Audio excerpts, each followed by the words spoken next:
Assalamualaikum warahmatullahi wabarakatuh. Hai korang, insya-Allah video kami ini akan membincangkan tentang serba sedikit apa itu adab-adab di dalam majlis kenduri kendara ataupun majlis perkahwinan lah. Okey, sebelum kita orang pergi lebih lanjut apa itu adab-adabnya, ingin sekali aku memberitahu majlis kenduri kahwin ini adalah satu tuntutan dalam agama kita lah, iaitu tuntutan syarak. Yang mana ada sebahagian ulama yang mengatakan kenduri kahwin ni hukumnya adalah wajib, dan ada juga sebahagian ulama mengatakan hukum mengadakan majlis perkahwinan ini adalah sunat muakkad, iaitu sunat yang diharuskan seperti solat Aidilfitri dan solat sunat Aidil Adha. Berdasarkan hadis yang mengatakan sunat muakkad ni adalah berdasarkan hadis Nabi Muhammad SAW yang bermaksud hendaklah kamu mengadakan walimah walaupun dengan seekor kambing sahaja. Okey, menurut jumhur juga mengatakan hukum mengadakan majlis perkahwinan ini adalah sunat, bukan wajib. Sebab apa? Sebab dia adalah sebagai tanda kesyukuran kita lah, sebagai tanda kegembiraan seseorang itu selepas kahwin. So dia mengadakan majlis jamuan dan menjemput masyarakat untuk menghadiri majlis tersebut. Okey, seterusnya adab-adab di dalam majlis kenduri kendara ataupun majlis perkahwinan. Okey, yang pertama adalah memenuhi undangan. Okey, memenuhi undangan ini kalau korang nak tahu hukumnya adalah wajib lah. Yang ini fardhu ain dari segi jumhur ulama lah, mengatakan fardhu ain, wajib untuk kita hadir dalam sesuatu majlis tersebut. Okey, ada tetapinya kita boleh menolak undangan tersebut di atas sebab keuzuran kita, yakni kita sakitlah pada ketika majlis tersebut, dan yang kedua kita boleh tolak disebabkan oleh ada unsur-unsur kemaksiatan dalam majlis tersebut. Contohnya ada minum arak ke dalam majlis tersebut, so kita boleh tolak undangan tersebut lah. Okey, dan yang kedua yang aku nak kongsikan adalah adab-adab dari segi tidak pilih kasih. Okey, di sini aku nak highlight dua. Yang pertama adalah dari segi undangan tersebut. Undangan tersebut kita janganlah membeza-bezakan undangan orang kaya dan orang miskin. Sebab apa? Sebab Allah pun tidak membezakan umatnya, umat yang kaya dan umat miskin, kecuali dengan amalannya tersebut. Dan yang kedua aku nak highlight adalah dari segi tuan rumah. Okay, tuan rumah ni dia penting sebab undangan dia, orang yang dijemput tu hendaklah janganlah kita khususkan kepada orang kaya sahaja. Kan? Contohnya kita ada jiran kaya sebelah, jiran miskin sebelah. Kan? Kita jemput jiran kaya, jiran miskin tak ada sebut jangan. Di situ kita elakkan kalau boleh. Sebab apa? Sebab ada hadis riwayat berdasarkan Abu Hurairah radhiyallahu anhu yang bermaksud seburuk-buruk makanan adalah makanan pada majlis perkahwinan yang dijemput padanya orang-orang kaya dan ditinggalkan orang-orang miskin. Wallah, na'udzubillah min zalik. Kalau boleh kita elakkan. Adab yang ketiga adalah berjumpa tuan rumah. Okey, bila kita sebut berjumpa tuan rumah ni penting sekali lah. Bila kita dah sampai ke majlis perkahwinan tersebut, kalau boleh kita cari dulu tuan rumah. Jangan cari tempat duduk untuk duduk dulu. Kalau boleh cari dulu tuan rumah, minta bagi ucapan tahniah ke dulu kan. Ucapan tahniah kepada tuan rumah dulu. Okey, dan adab yang keempat adalah dari segi pakaian sopan. Okey, pakaian sopan ni aku nak sentuh sekali, terutama sekali wanita lah. Janganlah pakaian korang tu sampai menjolok mata. Sebab kita tahu majlis ni memang ramai orang kan. So kalau boleh korang elakkan daripada pakaian yang menjolok makan mata lah. Dan kalau boleh elakkan daripada pakaian korang tu lebih cantik daripada pengantin lah kan. Sebab pengantin ni kalau dia pun nak rasa hari tu hari kebahagiaan dia, kalau boleh dia yang paling cantik lah. Kalau boleh korang elakkan lah pakaian terlalu cantik daripada pengantin. Kau boleh elakkan. Pakaian sopan pun dah cukup dah. Tutup aurat tu yang paling penting sekali dah. Dan yang kelima adalah ikhlas. Okey, dari segi ikhlas ni niat lah penting. Niat tu kalau boleh ikhlas untuk menghadiri majlis tersebut adalah untuk meraihkan pengantin tersebut lah. Ketahuilah korang macam mana kan.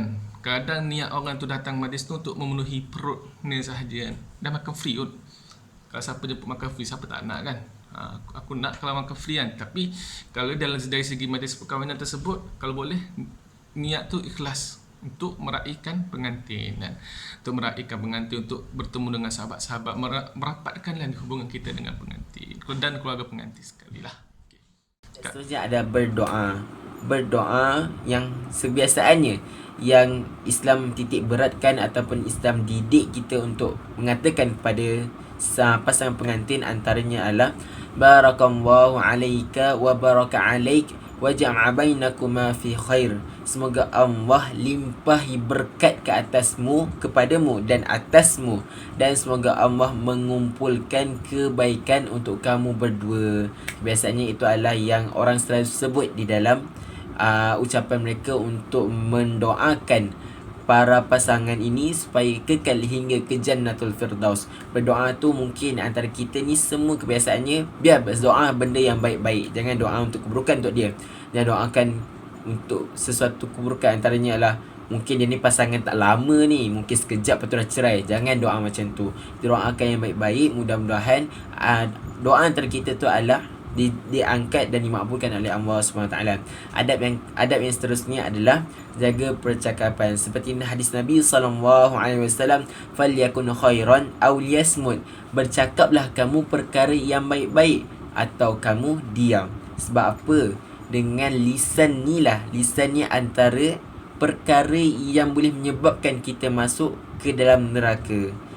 Kerana hadis Nabi juga mengatakan ramai di dalam golongan neraka tersebut golongan wanita. Kerana apa? Kerana tidak menjaga lisannya. Lisan ni boleh membuatkan seseorang itu terasa hati. Andai kata majlis yang diadakan tu tidak grand, tidak mewah, tapi kita ni, mulut kita ni biasalah. Kadang-kadang makcik bawang, netizen bawang Rangers ni rasa macam automatik dia akan tercakap perkara tersebut. Apa ni, anak orang kaya tapi kahwin kecil-kecil, buat majlis tak best. Macam tu. Kita elakkan. Jangan sebut sekali supaya jangan sampai perkara tersebut didengari oleh tuan rumah. Kita hanya sekadar memenuhi undangan. Jadi jangan sebut perkara yang bukan-bukan. Yang seterusnya adalah makan tanpa berlengah. Ini adalah satu perkara juga. Kalau kebiasaannya, andai kata kita buat dekat satu majlis, satu dewan ni taklah besar mana. Dan jemputan waktu tu biasalah waktu kemuncak adalah 12.30 hari. Kebiasaan 12.30 hari adalah waktu kemuncak, 12 dan sampai pukul 1. Dan kebiasaannya waktu macam ni orang dah start ramai. Bila start ramai, orang yang makan ni pun satu hal. Kadang-kadang kita ni jadi macam nak cop tempat. Sebab apa? Sebab tak ada tolerate. Yang tukang makan ni pula, yang tukang tengah makan ni buat dono je. Dia nampak orang beratur panjang ni.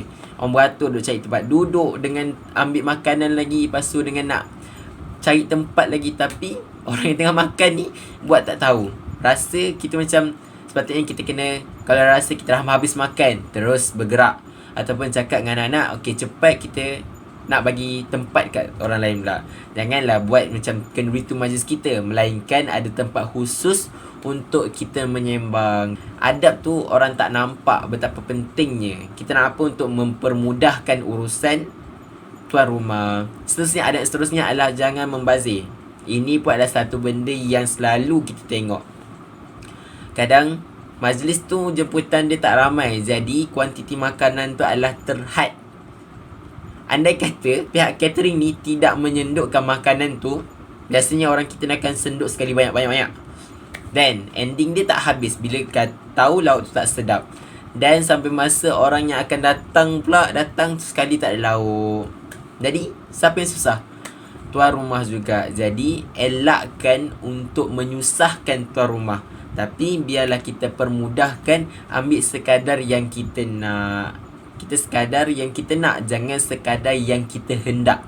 Sekadar yang kita perlu saja. Sebab kita kena ingat orang belakang. Orang belakang, anak kita belakang lagi ramai ni. Jangan ambil banyak-banyak. Ambil sekadar yang kita perlu.